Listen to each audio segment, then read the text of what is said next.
Hello friends, welcome to physio tuition. আমরা previous ভিডিওতে দেখেছিলাম basic introduction of the ultrasound and production of the ultrasound. আজকে আমরা এই ভিডিওতে প্যারামিটার্স অফ দ্য আল্ট্রাসাউন্ড এর ব্যাপারে একটু ডিসকাস করব। ফার্স্ট প্যারামিটার হচ্ছে মোড। আল্ট্রাসাউন্ডের দু ধরনের মোড হতে পারে, একটা হচ্ছে কন্টিনিউয়াস মোড, একটা হচ্ছে পালস মোড। কন্টিনিউয়াস মোড কি? কন্টিনিউয়াস মোডে হবে treatment head continuously produce ultrasound energy. Treatment হেডটা কন্টিনিউয়াসলি আল্ট্রাসাউন্ড এনার্জি প্রডিউস করবে এবং এই কন্টিনিউয়াস মোডে ইন্টেন্সিটি অফ দ্য আল্ট্রাসাউন্ড আছে, ইন্টেন্সিটি থাকবে কি কনস্ট্যান্ট। মেশিন অন হওয়া থেকে অফ হওয়া পর্যন্ত আল্ট্রাসাউন্ড এনার্জি ইন্টেন্সিটিটা কিন্তু কনস্ট্যান্ট থাকবে। তাহলে কন্টিনিউয়াস মোডের কি?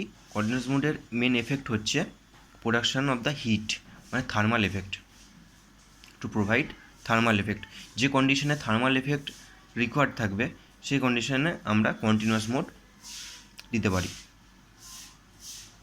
Ultrasound wave emits continuously and is produced chronic condition. It is used in chronic condition. Chronic conditioner ক্ষেত্রে continuous mode ইউজ করা যায়। নেক্সট হচ্ছে পালস মোড। পালস মোডে কী হবে? Provide of ultrasound are separated by period of silence. It mainly produce non thermal effect. এটা কী করে? নন থার্মাল এফেক্ট বা মেকানিক্যাল এফেক্ট প্রডিউস করে।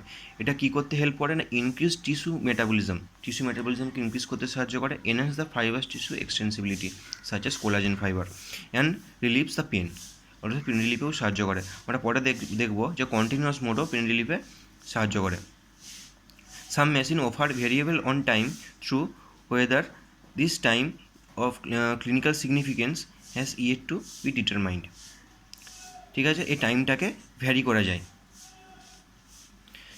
In 1:1 mode the machine offers output 2 millisecond followed by 2 millisecond of rest.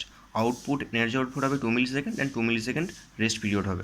1:4 মোডে কী হবে না 2 millisecond output হবে অ্যান্ড 8 মিলিসেকেন্ড রেস্ট পিরিয়ড হবে। ফ্রিকোয়েন্সি কি না? It is the number of particle experience complete compression and rarefaction cycle in 1 second. 1 সেকেন্ডে এই পার্টিকেলটা কতগুলো কমপ্লিট কম্প্রেশন অ্যান্ড রেয়ারফেকশন তৈরি করতে পারে সেটাকে আমরা বলবো ফ্রিকোয়েন্সি। আল্ট্রাসাউন্ড এনার্জির ক্ষেত্রে ফ্রিকোয়েন্সি আমরা মেগাহার্জে ক্যালকুলেট করি। 1 megahertz is equal two 1 million cycle per second. এই ফ্রিকোয়েন্সি রেঞ্জটা কত হবে? ফ্রিকোয়েন্সি রেঞ্জ হবে 1 মিলিসেকেন্ড থেকে 1 থেকে 3 মেগাহার্জ। এবারে দেখো, ফ্রিকোয়েন্সি যত বেশি হবে ডিপথ অফ পেনিট্রেশন তত কমে যাবে। অ্যান্ড ফ্রিকোয়েন্সি যত বেশি হবে অ্যাবজর্পশন অ্যান্ড অ্যাটেনিউশন তত ইনক্রিজ হবে। সো দেখো, ফ্রিকোয়েন্সি যত বাড়বে, যেমন 3 মেগাহার্জের ডেপথ অফ পেনিট্রেশন কি 2 to 3 centimetre depth, and 1 megahertz use করলে 4 to 5 সেন্টিমিটার ডেপথ। ঠিক আছে, যত ফ্রিকোয়েন্সি আমরা বাড়তে থাকবো ডেপথ অফ পেনিট্রেশন তত কমে যাবে। ডেপথ অফ পেনিট্রেশন মানে কি? সুপারফিশিয়াল টিস্যুতে, এটা সুপারফিশিয়াল টিস্যু, সাপোজ ধরে নিলাম সুপারফিশিয়াল লেয়ার, এগুলো হচ্ছে ডিপ লেয়ার। এই ডিপ লেয়ারে এনার্জি ডেলিভারি যত ফ্রিকোয়েন্সি বাড়াবো তত কী হবে না কমে যাবে। সুপারফিশিয়াল লেয়ারে অ্যাবজর্পশন তত বেড়ে যাবে। ঠিক আছে, নেক্সট হচ্ছে বললাম ফ্রিকোয়েন্সিটা কী হবে? ফ্রিকোয়েন্সি যত বাড়বে অ্যাবজর্পশন অ্যান্ড অ্যাটেনুয়েশন তত বেড়ে যাবে, because the molecular friction of that sound wave must overcome in order to pass the tissue. প্রথমেই বলেছিলাম আল্ট্রাসাউন্ড আমরা যখন হিউম্যান বডিতে অ্যাপ্লাই করব, ওই আল্ট্রাসাউন্ডটার এগেনস্টে আমাদের বডি সাম পরিমাণ রেজিস্ট্যান্স প্রোভাইড করে। সেই রেজিস্ট্যান্সটাকে ওভারকাম করার জন্য কিছুটা পরিমাণ এনার্জি খরচা হবে। তো সেই জন্যই বলছে, তো for this less energy is available to pass deeper to the tissue. তো লেস এনার্জি প্রোভাইড হবে ডিপার টিস্যুতে। অ্যাটেনিউশন কি? অ্যাটেনিউশন হচ্ছে এই প্রসেসটাকেই বলছে attenuation, the gradual reduction of the intensity of the ultrasound beam once it was left the thermal treatment head. ঠিক আছে, তার gradual reduction of the ultrasound ইন্টেন্সিটিকে বলছে কি attenuation. The loss of energy from the ultrasound beam in the tissue is called the অ্যাটেনিউশন।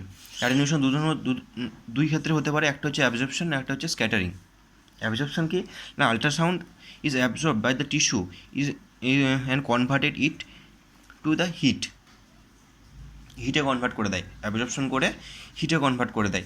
যে it accounts for about 60-80% energy lost from the beam. যে 60-80% energy যেটা বিম থেকে লস্ট হয়ে যায় সেটা কী করে, হিট প্রোডাকশন করে।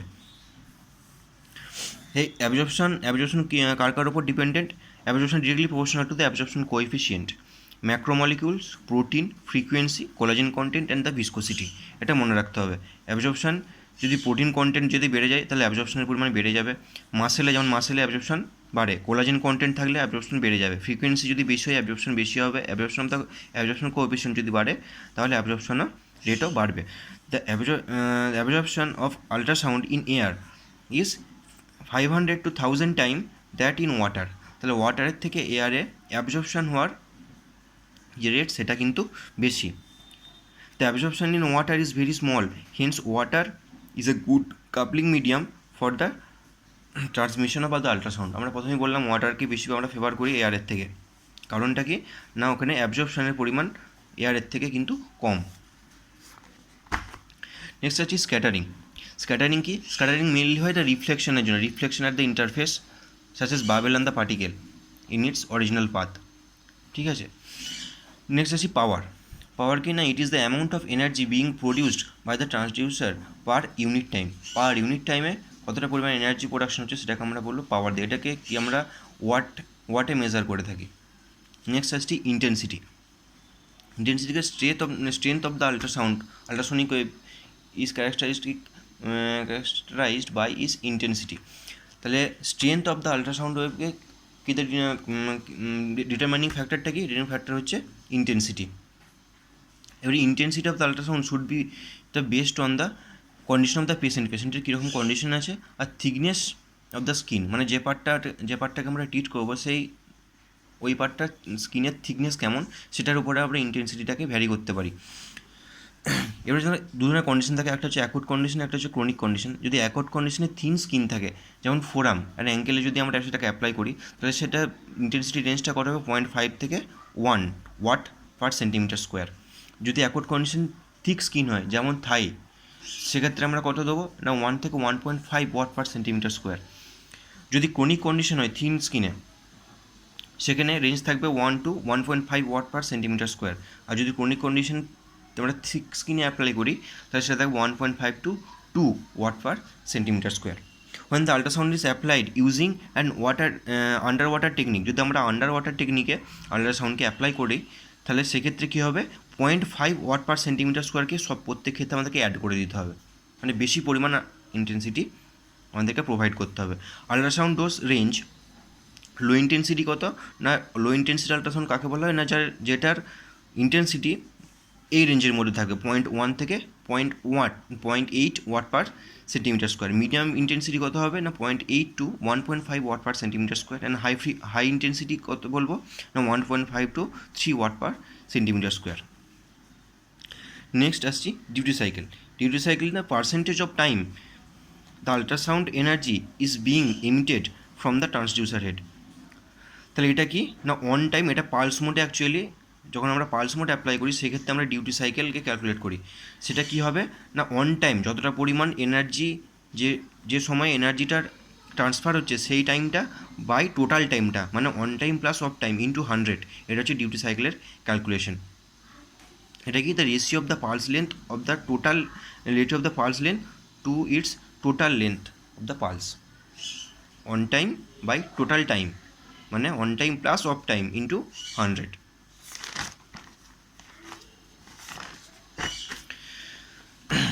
নেক্সট আসছি ক্যালকুলেশনটাতে। তারপরে আসছি ডিউটি সাইকেল আমরা কেন ডিটারমাইন করছি না, পালস 1:1 যদি রেশিও দিয়ে দেয়, পালস রেশিও যদি 1:1 দিয়ে দেয় তাহলে অন টাইম হবে 2 মিলি সেকেন্ড অ্যান্ড অফ টাইম হবে 2 মিলি সেকেন্ড। তাহলে অন টাইমটা আমরা 2 মিলি সেকেন্ড থেকে ধরে ক্যালকুলেশন করি, ঠিক আছে, এর থেকে কম হবে না। তাহলে ডিউটি সাইকেল 1:1 মানে কি 2 on time by total time, মানে কি 2 সেকেন্ড অন আছে আর 2 মিলি সেকেন্ড অফ আছে, তাহলে 2 + 2 × 100, তাহলে 50% ডিউটি সাইকেল আমরা পাবো। যদি 1:3 হয় তার মানে কত 2 মিলি সেকেন্ড অন ছিল আর টোটাল টাইম কত 2 মিলি সেকেন্ড প্লাস 6 মিলি সেকেন্ড, 2/8, তাহলে কত হলো 5%। আর যদি 1:4 হয় তাহলে কত হবে 2 millisecond on time, of time কত 8 মিলিসেকেন্ড, তার টোটাল আসছে 20% ডিউটি সাইকেল। এই ডিউটি সাইকেল রেঞ্জটা কত 20% থেকে 100%। 20%-এর নিচে কিন্তু ডিউটি সাইকেল দেওয়া যায় না, দেওয়া হয় না। 20% থেকে কত হবে 100%। যদি 100% ডিউটি সাইকেল হয় এটা মিন হবে কন্টিনিউয়াস মোড অ্যাপ্লাই করছি, তাহলে ঠিক আছে। তাহলে এটা কি ডিটারমাইন করলো না, duty cycle determine the use of the thermal and non thermal effect of the ultrasound. আমরা যে আল্ট্রাসাউন্ডে অ্যাপ্লাই করছি সেটা থার্মাল এফেক্ট দিচ্ছে কি নন থার্মাল এফেক্ট দিচ্ছে, সেটা ডিটারমাইনিং ফ্যাক্টরকে ডিউটি সাইকেল। নেক্সট হচ্ছে effective radiating area. Effective radiating area বোঝার আগে একটা জিনিস বুঝতে হবে যে এটা যদি ট্রান্সডিউসার হেড হয়, এটা ধরলাম রেডিয়াস। ইফেক্টিভ রেডিয়েটিং এরিয়া হচ্ছে সেই এরিয়াটা যেটা থেকে মেনলি আল্ট্রাসাউন্ড এনার্জিটা রেডিয়েট হচ্ছে, এই এরিয়াটাকে বলবো আমরা ইফেক্টিভ রেডিয়েটিং এরিয়া। মানে এই এরিয়াটা mainly responsible for the production of the ultrasound energy, ঠিক আছে। It denotes the area of the transducer head surface that actually produce the ultrasound wave, যেটা অ্যাকচুয়ালি আল্ট্রাসাউন্ড এনার্জিকে প্রডিউস করছে। মেজার্ড করে centimetre স্কোয়ারে এটাকে মেজার করা হয়। এবারে দেখো যে ইফেক্টিভ রেডিয়েটিং এরিয়া সেটা কোনোদিন আল্ট্রাসাউন্ডের হেডের থেকে বেশি হবে না, কারণ সেটা সাপোজ হচ্ছেই না, আল্ট্রাসাউন্ডের থেকে কম হবে। কারণ কি, যে ক্রিস্টালটা আমরা ইউজ করি সেই ক্রিস্টালটা কিন্তু ইউনিফর্মলি ভাইব্রেট হয় না, ঠিক আছে। Because the crystal does not vibrate uniformly, the effective radiating area is always smaller than the area of the transducer হেডের থেকে ইফেক্টিভ রেডিয়েটিং এরিয়া সবসময় কী হবে, কম হবে। The close to a transducer হেডের ক্লোজে কী হচ্ছে না, যে আল্ট্রাসনিক ওয়েভটা প্রডিউস হচ্ছে সে আল্ট্রাসনিক ওয়েভগুলো হতে পারে একে অপরকে ক্যান্সেল করতে পারে কিংবা রেনফোর্স করতে পারে, ঠিক আছে। যদি একে অপরকে ক্যান্সেল করতে পারে 1 নম্বর, 2 নম্বর কি রেনফোর্স করতে পারে, সেক্ষেত্রে কি যে নন ইউনিফর্ম ওয়েভ পাবো আমরা। ইউনিফর্ম যেটা পাবো ইনরেগুলার প্যাটার্নে পাবো, irregular pattern of the sonic wave, সেটাকে আমরা বলবো ফ্রেসনেলস জোন। আর বিয়ন্ড দ্য ট্রান্সডিউসার হেড থেকে দূরে যেখানে কি হচ্ছে exist a far field where the sonic beam spread somewhat and more regular, ঠিক আছে। সেটা হচ্ছে মোর রেগুলার, এটাকে আমরা বলবো কি ফ্রন্ট ফার জোন, ঠিক আছে। Ultrasound propagated up to the end of near field at which point the beam start to diverge, সেখান থেকে বিমটা ডাইভার্জ হতে শুরু করবে। তো near field has greater variation of the intensity, near ফিল্ডের কি আছে greater variation of the intensity, কারণ কি ওটা irregular then the far field. So extent of near field have more profound effect in treatment of the certain condition. In the differ ট্রিটমেন্টের ক্ষেত্রে আমরা কী use করবো, ডিফার ট্রিটমেন্টের ক্ষেত্রে কী করতে হবে না, should be definite radius, effective radiating এরিয়ার কি ডেফিনেট রেডিয়াস হতে হবে, মানে ট্রান্সডিউসার হেডটা একটা ডেফিনেট রেডিয়াস হতে হবে। Near field is equal two r²/λ। যদি আমরা ডিপার টিস্যুতে এনার্জিটা ট্রান্সমিট করতে চাই তাহলে সেক্ষেত্রে আমাদেরকে কী করতে হবে, ফ্রিকোয়েন্সিকে কমাতে হবে, ঠিক আছে। আর যদি আমাদের এম থাকে যে সুপারফিশিয়াল লেয়ারে শুধুমাত্র আল্ট্রাসাউন্ড এনার্জির প্রোভাইড করতে হবে, সেক্ষেত্রে আমরা কী করবো, ফ্রিকোয়েন্সিটাকে বাড়াবো। নেক্সট হচ্ছে হাফ ভ্যালু ডেপথ কি না, depth at which 50% of the ultrasound energy is absorbed by the tissue, ঠিক আছে। সাপোজ এটা সুপারফিশিয়াল লেয়ার, এগুলো হচ্ছে সাবসিকুয়েন্ট ডিপার লেয়ার। সাপোজ এখানে 100% আল্ট্রাসাউন্ড এনার্জি প্রোভাইড করা হয়েছিল, যে ডিস্টেন্সে যে এনার্জিটা প্রোভাইড করা হয়েছিল তার 50% লস্ট হয়ে যাবে, মানে এখন কথা বেঁচে আছে 50%, সেই ডিস্টেন্সটাকে আমরা কি বলবো না, হাফ ভ্যালু ডেপথ, ঠিক আছে। The distance from the surface at which the intensity of the ultrasound reduce to its half its surface value থেকে হাফ হয়ে যাচ্ছে, it's call the half value depth. The energy as it passes deeper will be less, decreases exponentially, decrease হবে। তো এখানে এনার্জিটা কী হবে, decrease হচ্ছে, কি যদি ডেপথ বাড়ার সাথে সাথে এনার্জিটা এক্সপোনেনশিয়ালি কিন্তু ডিক্রিজ হবে। ওকে, এক্সপোনেনশিয়ালি কিন্তু এনার্জিটা ডিক্রিজ হচ্ছে। Half value depth will be different in different tissue for any given ultrasound frequency. তাহলে এনি গিভেন আল্ট্রাসাউন্ড ফ্রিকোয়েন্সিতে কী হবে, বিভিন্ন মানে ডিফারেন্ট টিস্যুর ক্ষেত্রে এটা কী হবে, half value depth value different হবে। ওই যখন আমরা ট্রিটমেন্ট পারপাসে আল্ট্রাসাউন্ডকে ইউজ করছি, তাহলে সেখানে কী হচ্ছে, সোনিক এনার্জি থেকে আমাদের কী হচ্ছে, হিট পাচ্ছি। এই যে কনভার্সনটা হচ্ছে, এটা ডিপেন্ডেন্ট ফ্যাক্টরগুলো কে কে, এক হচ্ছে ফ্রিকোয়েন্সি অফ দ্য আল্ট্রাসাউন্ডের frequency, wavelength of the ultrasound. প্রথমে দেখেছি ফ্রিকোয়েন্সির সাথে কীভাবে রিলেটেড, এখন দেখলাম ওয়েভলেন্থের সাথে কীভাবে রিলেটেড। তারপর কী আছে, নেচার অফ দ্য মলিকিউল, মানে কোলাজেন কন্টেন্ট কীরকম বা ম্যাক্রোমলিকুল কন্টেন্ট কীরকম, নেচার অফ দ্য মলিকিউল। 4 নম্বর হচ্ছে thickness of the tissue thickness কীরকম, সেটাও ডিটারমাইনিং ফ্যাক্টর হিসাবে দেখা হয়। নেক্সট হচ্ছে, যখন আমরা ফ্রিকোয়েন্সি বাড়াবো কী হবে, হাফ ভ্যালু ডেপথ কিন্তু কমে যাবে। ফ্রিকোয়েন্সি যত বাড়ানো হচ্ছে সুপারফিশিয়াল অ্যাবজর্পশন হবে, যত ফ্রিকোয়েন্সি কমাচ্ছি ডেপথ অফ পেনিট্রেশন বেড়ে যাচ্ছে। সেক্ষেত্রে কী হবে, যত ফ্রিকোয়েন্সি আমরা বাড়াবো কী হবে, হাফ ভ্যালু ডেপথ কিন্তু কমে যাবে। নেক্সট হচ্ছে বিম নন ইউনিফর্মিটি রেশিও। বিম নন ইউনিফর্মিটি রেশিওর কি, মানে এটা মেনলি ক্যালকুলেট করা হয় যখন আমরা পালস মোড অ্যাপ্লাই করি।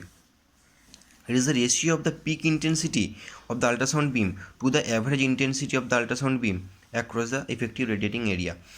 তাহলে এটা কী হচ্ছে, spatial peak intensity by average intensity, সেটাকে আমরা কী বলবো, বিম নন ইউনিফর্মিটি রেশিও বা বিএনআর। ঠিক আছে, তাহলে বিএনআর অ্যাকচুয়ালি আমরা কেন ইউজ করছি না, লোয়ার দ্য বিএনআর, যদি বিএনআর যদি লোয়ার হয় তাহলে কী হবে, এটা ইন্ডিকেট করবে যে ইন্টেন্সিটিটা হচ্ছে ইউনিফর্ম, মানে কি হিট বার্নের যে চান্স সেটা কিন্তু কমে যাবে। এই যেখানে বলে hotspot, a low BNR minimize the risk to developing hotspot, মানে স্কিন বার্ন এর যে পসিবিলিটি সেটা কিন্তু কমে যাবে যদি আমরা লো বিএনআর ইউজ করি। নেক্সট হচ্ছে এসএটিপি বা স্পেশাল এভারেজ টেম্পোরাল পিক, আর একটা হচ্ছে SATA, the spatial average temporal average intensity. SATP কি না, it is the spatial average intensity during the on time of the pulse. During the on pulse mode যখন apply করছি, ওর on টাইমে যে average ইন্টেন্সিটিটা থাকছে সেটাকে আমরা বলবো কি না, এসএটিপি। আর এসএটিএ কি না, এসএটিপির সাথে আমরা ডিউটি সাইকেলকে যদি মাল্টিপ্লিকেশন করি তাহলে আমরা এসএটি এর ভ্যালু পেয়ে যাব। এটা কি না, it is the average intensity over the whole treatment time, মানে on time plus off time, এটা হচ্ছে হোল ট্রিটমেন্ট টাইমে যে অ্যাভারেজ ইন্টেন্সিটিটা থাকছে সেটাকে আমরা বলবো কি এসএটিএ। তাহলে এটার দুটোর মধ্যে রিলেশন আছে, SATA is equal to SATP into duty cycle. Next হচ্ছে duration of the treatment. Duration of the treatment কী হবে না, duration of each treatment in minutes depends on size of the area to be treated.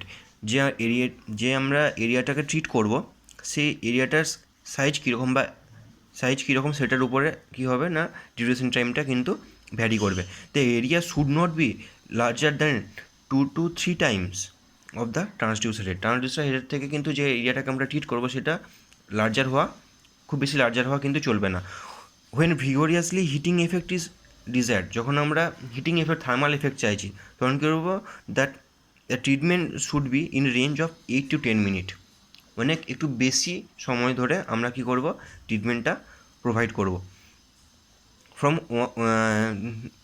1 megahertz হলে, যদি 1 megahertz frequency apply করি তাহলে 8 to 10 minute output, 8 to 10 minute.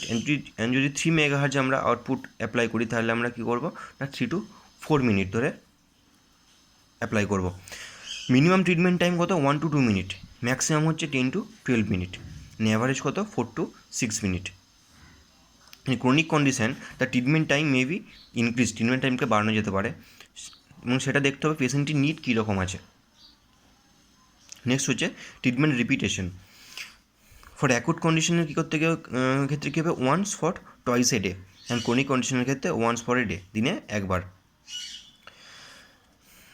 The ultrasound treatment is generally delivered for 10 to 14 days period. তাহলে যে treatment ডিউরেশনটা থাকে, যে total treatment duration থাকে সেটা হচ্ছে 10 to 14 days। নেক্সট হচ্ছে dose in the acute condition. কি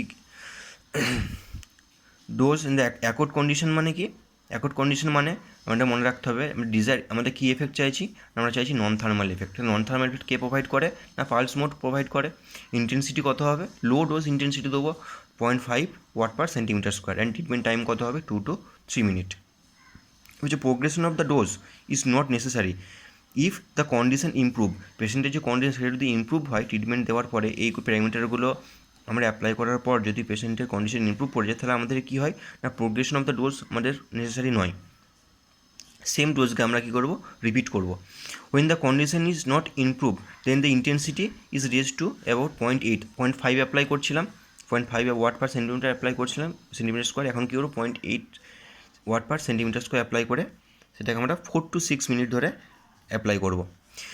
and dose in the chronic condition, chronic কন্ডিশনে কি the mode selected continuous mode apply করবো, তাহলে কী হবে? থার্মাল এফেক্ট দেবে, মানে হিটিং এফেক্ট। ইন্টেন্সিটি হবে 0.8 watt per centimetre square, and time হবে 4 to 5 minute. If there is no improvement, যদি পেশেন্টের কোনো এই প্যারামিটারগুলো ইউজ করার পরেও যদি পেশেন্টের কোনো ইম্প্রুভমেন্ট না হয়, সেক্ষেত্রে কী হবে? ইন্টেন্সিটি শুরু রেস্ট করতে হবে কত?